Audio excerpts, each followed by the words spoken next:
तिचा चेहरा गोड आहे, पण तिचे डोळे खूप काही बोलून जातात. सध्या ती ग्रे शेडच्या माध्यमातून आपल्या सगळ्यांना चकित करून सोडते. तिच्या एकेका सीनमधनं छोटा पडदा गाजवते, मोठा पडदा तिने आधीही गाजवलाय, पण आता पुन्हा एकदा छापा काटामधनं मकरंद अनासपुरेंसोबत आपल्याला भेटीस येत आहे तेजस्विनी लोणारी. तेजस्विनी, जसं मी म्हटलं तसं की तुझी सुरुवात मी पाहिली आहे, गोंडस गोड चेहरा, आणि आत्ता तू जे काही करतेस ना, ग्रे शेड आणि हे, ते खूप आवडते.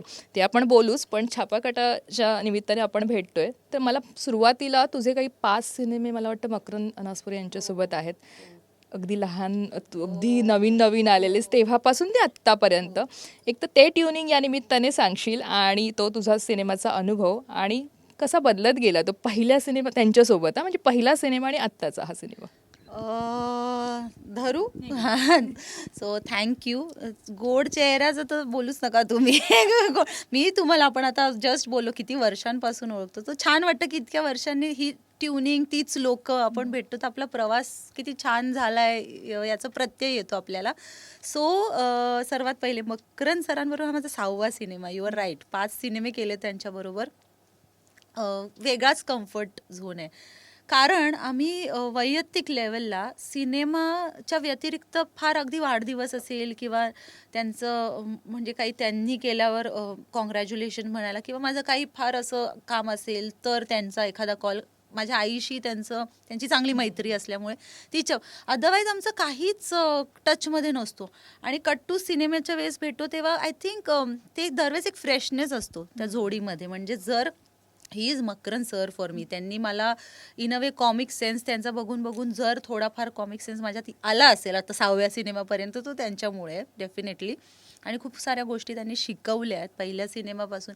त्यांनाही आवडत नाही मी जेव्हा सांगते, मला परवाही म्हणाले कशाला सांगतेस हे, पण म्हणजे ते असे मला अक्षरशः ओरडायचे की बाळे माटेस तू कॉमिक सेन्सला घेऊन, माटेस अशी काय करते, ओरडायचे. ही ओरडायचे, म्हणजे मला खरंच भीती वाटायची. पण कट्टू ह्या सिनेमाला जिथे क्लायमॅक्सच्या सीनला पानभर डायलॉग्स मी बोलते त्यांच्यासमोर, आणि त्यांचं म्हणणं की आता छान करते ग तू, चांगली ॲक्टिंग करते. सो खूप वेगळा प्रवास आहे माझ्यासाठी. मला वाटतं इमोशनल प्रवास आहे, पण at the same time I don't know, I am surprise की असं आपण असतो ना की ह्या गोष्टी एक्सपेक्ट करत नाही आयुष्यात, आणि होत जातात. त्यामुळे मला वेगळाच आनंद आहे आता सध्या हे सगळं. आणि I want to work with him. फक्तच कॉमेडी नाही, अजून वेगळ्या जॉनरचे सिनेमे मला त्यांच्याबरोबर करायला आवडेल, कारण मला माहिती त्यांची एक वेगळी साईड आहे.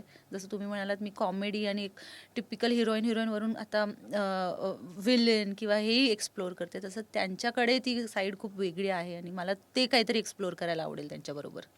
मला तू जसं त्यांच्याबद्दल म्हणतेस मकरंदविषयी, तर एक तुला इथे विचारायला आवडेल की सेटवर कसे असतात, म्हणजे तुमचं ट्युनिंग कसं होतं ऑफ कॅमेरा, म्हणजे कसं असतात? कारण बऱ्याचदा आपण असं ऐकतो ना, जे विनोदी नट असतात ते बेसिकली रिअल लाईफमध्ये खूप शांत, गंभीर, त्यांना एकटं राहायला आवडतं, जसं अशोक मामांचं आहे.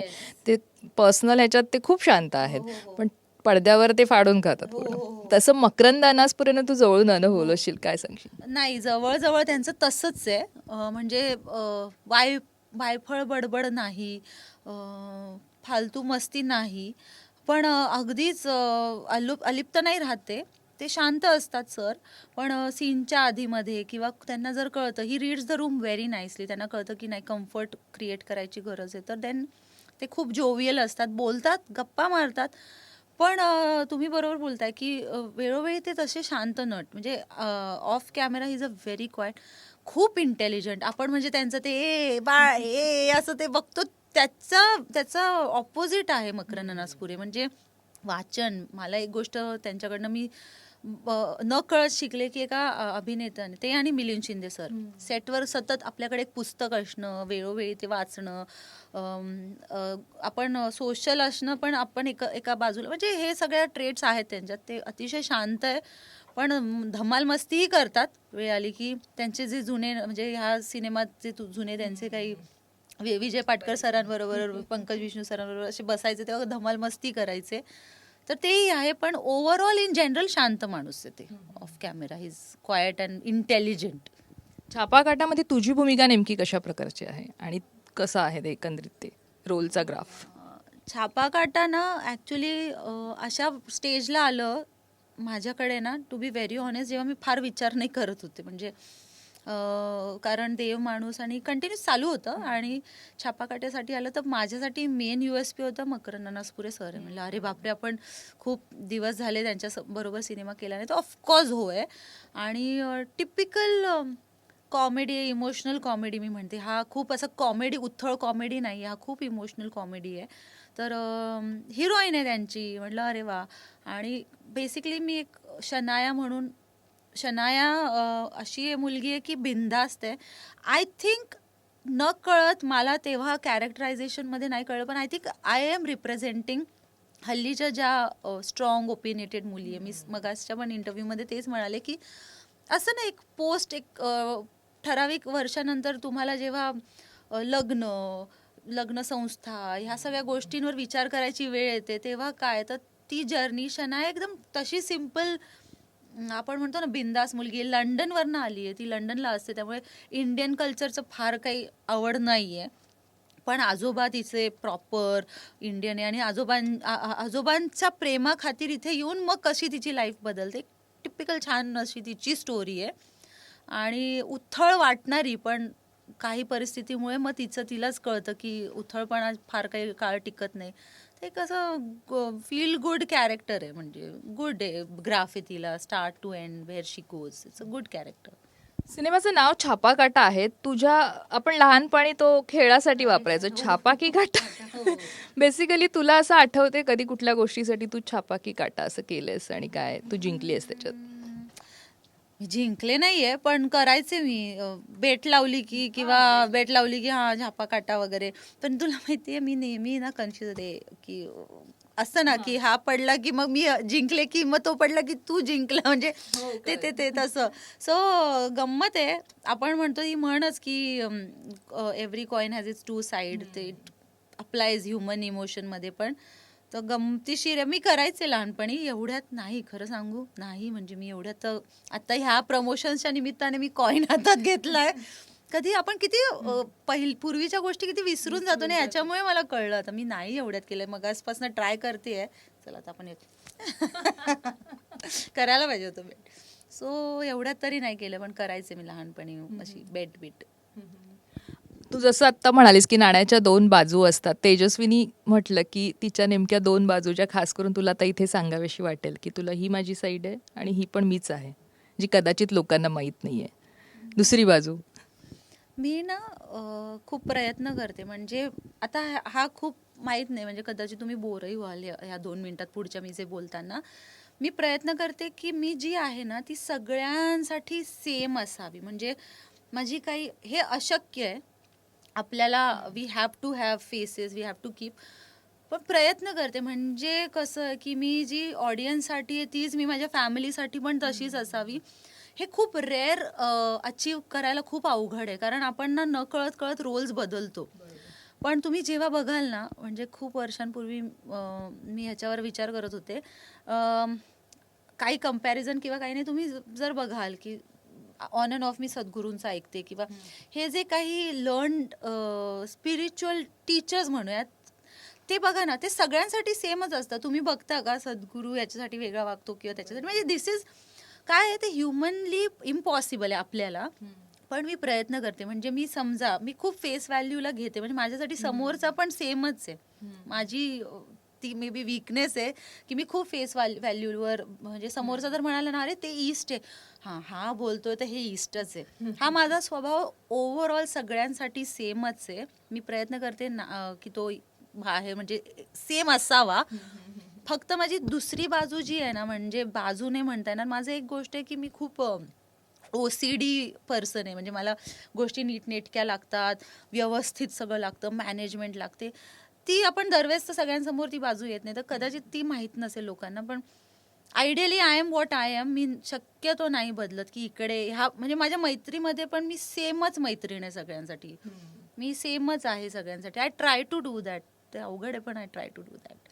आत्ता एक प्रश्न आणखीन मला इथे तुला विचारायचं, ते म्हणजे मालिका करताना तुम्ही बेसिकली तुम्हाला इतकं शूटिंग असतं, कट टू कट तुमचं असतं, शेड्यूल तुमचं टाईट असतं, मग सिनेमा करणं कधी कधी अवघड होऊन जातं. पण तू आत्ता ते मॅनेज करतेस आणि तुझी मालिकाही सुरू आहे, तू सिनेमेही करतेस. तर बऱ्याचदा असं होतं एकदा सिनेमा मिळाला की मालिकांकडे तुम्ही जात नाही कारण तुमचा फेस व्हॅल्यू एक मोठ्या पडद्याचा होऊन जातो आणि मग असं होतं की नको. पण आत्ता तसं होत नाही. आत्ता तुम्ही दोन्हीकडे बॅलन्स साधताय. तर ते तो बदल मला सांगशील आणि हे कसं शक्य कसं होतं सगळं? थँक्स टू सिनेमा म्हणजे सिरियलचे जे स्केड्युलर आणि production house, channel for that matter, खूप ॲडजस्ट करतात. म्हणजे दोन्हीकडनं इट गोज बोथ वेज, की त्यांना जेव्हा ॲडजस्टमेंटची गरज असते मीही करते, मला असते तेव्हा तेही करतात. आणि कदाचित या सिरियलच्या आधी माझं सिनेमांचं शूट चालूच होतं. तर सिरियल करतानाच अट अशी नाही म्हणता येणार, पण एक अंडरस्टँडिंग होती की मी माझे इतर कामं करावेच लागतील, कारण मिडवे होते माझे सगळे सिनेमे, अर्ध शूट झालेले, मला पूर्ण करायचेच होते ते. आणि आय डोंट नो, मी टचवूड प्लेन लकी आहे की सगळीकडनं ॲडजस्ट होतंय, सगळीकडनं मला सगळ्या गोष्टी अनुभवायला मिळत आहे, करायला मिळत आहे. अर्थात मध्ये जो काय खूप न काम असल्याचं ते भरून निघतंय असं मला वाटतंय सगळं, त्यामुळे मी काय ते थांबवत नाही आहे. आणि आत्ताची जनरेशन ना खूप स्मार्ट आहे आणि आता ते राहिलं नाही आहे.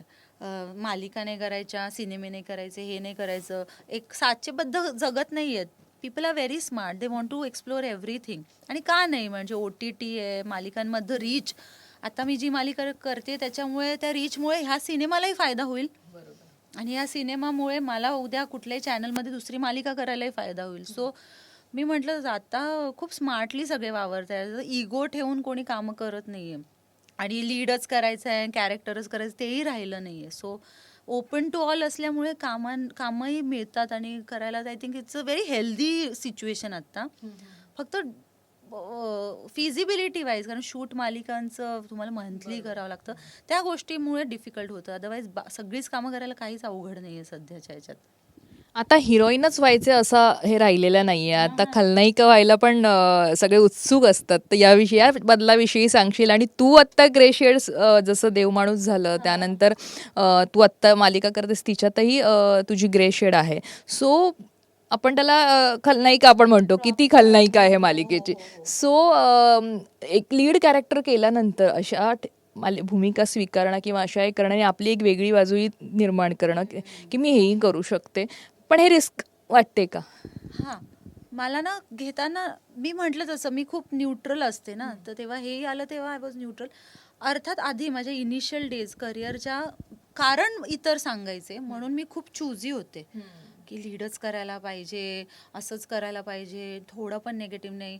माझ्या डोळ्यांमुळे तिथे कुठेतरी थोडं इंडस्ट्री मी म्हणेन थोडी आपली मागे, की लुक्सवर खूप जाते, डोळे घारे तर निगेटिव्हच करणार, हे थोडं आहे. आता ते आय डोंट नो. तुला आला असा अनुभव? हो हो, मला आयुष्यभर आधीही एक तर मला नेगेटिव्ह कॅरेक्टरसाठी कामं यायची किंवा रॉयल म्हणजे हिस्टॉरिकल, तर तिथे मला वाटतं खूप हे होऊन जायची, इमेज बिल्डिंग होऊन जायची, म्हणून मी खूप नाही केलं, म्हणजे बऱ्याच गोष्टी नाही केल्या. पण देव माणूसच्या आधी मी खूप ओपन होते की आपण आता आता इट्स टाइम टू एक्सपेरिमेंट. आणि स्वतःवर आहे ना, काय होतं, आर्टिस्ट म्हणून कॉन्फिडन्स आला ना, तुम्ही काही पचवू शकता. जसं आपलं इम्युनिटी चांगली असेल पोटाची, तर आपण दगडही पचवू शकतो. तर मला वाटतं एक आर्टिस्ट म्हणून मग मी आता कुठल्या एका ह्याच्यात एक सीन जरी केला तरी मी तो खाऊन टाकेन. तो कॉन्फिडन्स मला देव माणूसच्या आधी आला. आय डोंट नो आपोआप का. मग मी ते केलं. इवन बिग बॉसमध्ये जाणं पण मी ह्याच्या आधी मी बघितलेही नव्हते बिग बॉसचे एपिसोड कुठलेच, तर मी जाणं तर शक्यच नव्हतं. पण आय थिंक ते मॅच्युरिटीच येते. आणि मग आता मी काही विचार नाही करत. आणि मी ही मालिका सुरू केली ते 1 महिन्यात मी माझे जे काही जवळचे फ्रेंड्स आहेत त्यांना एकच बोललेले की आणि माझे असिस्टंट डिरेक्टर सर आहे, त्यांना म्हटलेले की sir, I will make sure की हे कॅरेक्टर मी एवढं गाजवायचा प्रयत्न करेन की लोक प्रेमात पडायला हवी. आता शाहरुख नाही का करतात की ते, म्हणजे ही डज नेगेटिव्ह प्रेमातच पडतो. आणि समोर सेकंड मंथ पासून ना मोनिका आवडायला लागली. मी भेटते ना, कोणी म्हणजे राग करतात पण आवडतं लोकांना. सो आय लाईक चलो कुठेतरी आपण व्यवस्थित करतोय आणि मज्जा येते. म्हणजे मी म्हटलं तसं वेगळी शेड प्ले करायला खरंच मज्जा येते. इंडस्ट्रीतलं असं कोणी तुला छान कमेंट्स दिली आहे जी स्पेसिफिक तुला सांगावीशी वाटते असे की तुला मोटिवेट केलंय किंवा असं फार कमी होतं इंडस्ट्रीमध्ये पण असं तुला सांगण्यासारखे ते तुमच्या फ्रेंड सर्कलमधनं किंवा काय सपोर्टिव्ह ज्यांची नावं तुला आवर्जून घ्यावीशी वाटतील? हो आहे ना, म्हणजे माझी फार कमी मित्रपरिवार तर नाहीच आहे. म्हणजे माझ्या इंडस्ट्रीत तुझा असा ग्रुप नाहीये नाहीये नाहीये माझ्या एजचे म्हणजे इतक्या वर्षात कोणाशीच असं हे झालं नाही बॉन्डिंग? नाही नाही नाही नाही कारण कदाचित आय डोंट नो नाही झालं. तेवढं मी बाहेर पण नाही जात, तेवढे सोशल इव्हेंट्स पण नाही हे करत. आणि मी म्हटलं तसं मी जर न्यूट्रल वागते तर मला न्यूट्रल व्यक्तीच अट्रॅक्ट होतो. मला ते खूप शोशाबाजी जमली नाही आणि कधी येतही नाही. पण सिनियर्सपैकी खूप माझे this man Makaran sir, he is someone always, म्हणजे मी म्हटलं त्यांनी ग्राफ बघितलाय ना आणि त्यांच्या डोळ्यात मला कौतुक दिसतं. त्यांना ही जास्त बोलत नाहीत ते, पण त्यांच्या डोळ्यात कौतुक दिसतं आणि ते एक मोटिवेटिंग फॅक्टर आहे. 2 वर्षांपासून जो मी एक सिनेमा केला होता अफलातून, पारितोष पेंटरचा, त्याच्यामुळे सिद्धू सर, विजय पाटकर सर हे लोक, म्हणजे तो सिनेमा मी खूप गॅप नंतर केला होता. माझ्यासाठी जरा अवघड होतं सडनली, कारण चेंज झालंय ना बऱ्याच गोष्टी. सो सिद्धू सरांनी पण द वे ही मोटिवेट्स, आणि ही इज वन पर्सन ज्यांनी सांगितलं की थांबू नकोस, घेत जा काम, थांबू नकोस, कर वेगवेगळ्या गोष्टी, कर, एन्जॉय कर. सो ते एक आहे.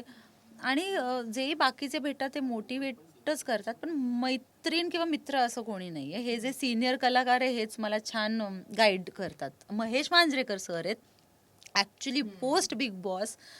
मी त्यांचा एक सिनेमा केला निरवधी आता, आणि अर्थात काही म्हणजे त्यांनी खरंच खूप म्हणजे मला तो रोल देऊन आय एम व्हेरी प्राऊड, कारण त्यांच्या त्या फ्रँचायझीचं भाग बनणं हे खूप मोठी गोष्ट आहे. आणि काय शिकायला मिळालं, वेगळं इन्स्टिट्यूशन आहे तो माणूस. आणि मला इतकी भीती वाटायची की ओरडतील वगैरे, एकदाही आत्तापर्यंत ओरडले नाही, टचवूड. त्यांचं एक वेगळं आहे. संजय जाधव सर आहेतच, त्यांचा अर्थात तो आम्ही कॉमिक मूवी आणि थोडासा तो वेगळा केला, पण महेश सरांबरोबर मला ना हाडाची ऍक्टिंग असते ना, अरे ऍक्टर काय असतं ते, म्हणजे तिथे मी किती झिरो हे कळालं खरं तर. हे सगळे सिनियर माझ्या, असं मित्रमैत्रीण नाही आहे इंडस्ट्रीत कोणी एवढं. एक शेवटचा प्रश्न असा की आता मूवी येत आहेत, मालिका सुरू आहेत, पण जसं तू म्हणालीस मध्यंतरीच्या काळात आपण एक गॅप होता, तो जो संघर्ष असतो ना की चांगली कामं न येणं किंवा कामं न येणं, दोन असतात. हा तो तो जो झगडा असतो ना आपला स्वतःची असतो, आपण झगडत असतो, यार काय होतंय, कुठे चुकतंय, तो एक थोडक्यात मला तुझ्याकडनं ऐकायला आवडेल. कारण आत्ता कामं येत आहेत, पण आपण असतं ना की ते पण विसरून चालणार नाहीये, कारण ते पण त्याच्यातनं आपण खूप शिकलेलो असतो. त्यातूनच शिकलेलो असतो. म्हणजे काय येत नव्हती किंवा काय I don't no, may be माझा अप्रोच, मी ना कधीच कुठे कोणाला ब्लेम करत नाही, वैयक्तिक आयुष्यात पण नाही आणि प्रोफेशनल लाईफमध्ये पण नाही. काही चुकलं तर माझी चुकी समजायचं, माझा अप्रोच चुकीचा असेल, मे बी मी एवढ्या पॉझिटिव्हली, किंवा मी इंडस्ट्रीला आपलं पार्ट नसेल बनवलं, किंवा मीच खूप अलिप्त असेल असं मी समजते. माहीत नाही, नव्हती येत. पण मला एक माहिती होतं की आपल्याला इंडस्ट्री सोडायची नाही आहे. कारण एक मुलगी म्हणून एक ठराविक काळ जेव्हा जातो, दुसरे ऑप्शन्स पण येतात. म्हणजे अरे चलो फॅशन डिझायनिंग करके देखते, इंटिरियर करते, नाही लग्नच करून टाकू, you know these are the options which come. कुठल्याही म्हणजे इंडस्ट्रीतच नाही, कुठल्याही मुलीला एका ठराविक काळानंतर जर ती काही करतच नाही आहे. पण थँकफुली माझी जी ॲनिमल NGO आहे, जे प्राण्यांसाठीचं माझं काम, त्याच्यामुळे मला कमी नाही भासली की मी काहीच करत नाही आहे आयुष्यात. त्यामुळे मी ऑन गोईंग राहील एक पॉझिटिव्ह वेमध्ये. आणि मग जेव्हा काम आलं तेव्हा मी प्रिपेअर्ड होते. आपण म्हणतो ना वो लोहा गरम हो रहा था, लोहा गरम हो रहा था, ते ॲक्टिंग. कारण मी इतकं सगळं सिरीज बघितले, मूवीज बघितले, असं नाही की आएगा तब करूंगी, पण मला माहिती होतं. मी आई, इनफॅक्ट माझ्यापेक्षा माझी आई, फॉर दॅट मॅटर, काही वेळ कधी कधी होतं की अगं आय थिंक आता it's not working out. She like no no, आहे it is going to work out for you, काहीतरी आहे, त्याशिवाय तू यात आलीच नाही आहेस. सो आहे, there is something for you. So तिची पॉझिटिव्हिटी. आणि मग मी नवाजुद्दीनचं पण 1-2-3 इंटरव्ह्यूज ऐकले. त्यातला एक मला फार आवडलेला इंटरव्ह्यू आहे की ते म्हणाले 14 वर्ष वगैरे त्यांच्याकडे काम नव्हतं आणि त्यांनी दुसरं काही विचारच केला नाही, कारण दुसरं काही करताच येत नाही. सो मला तसंच आहे, जर मला माझ्या प्राण्यांसाठी सोडलं तर मला दुसरं आयुष्यात काहीच करता येत नाही. फिल्म रिलेटेडच येईल, it may be direction, production और ॲक्टिंग, दुसरं मी नाहीच काही करू शकत. मग त्याच्यामुळे कदाचित ते झालं असेल, दे दो इसको काम, दे दो बस, असंही असू शकतं.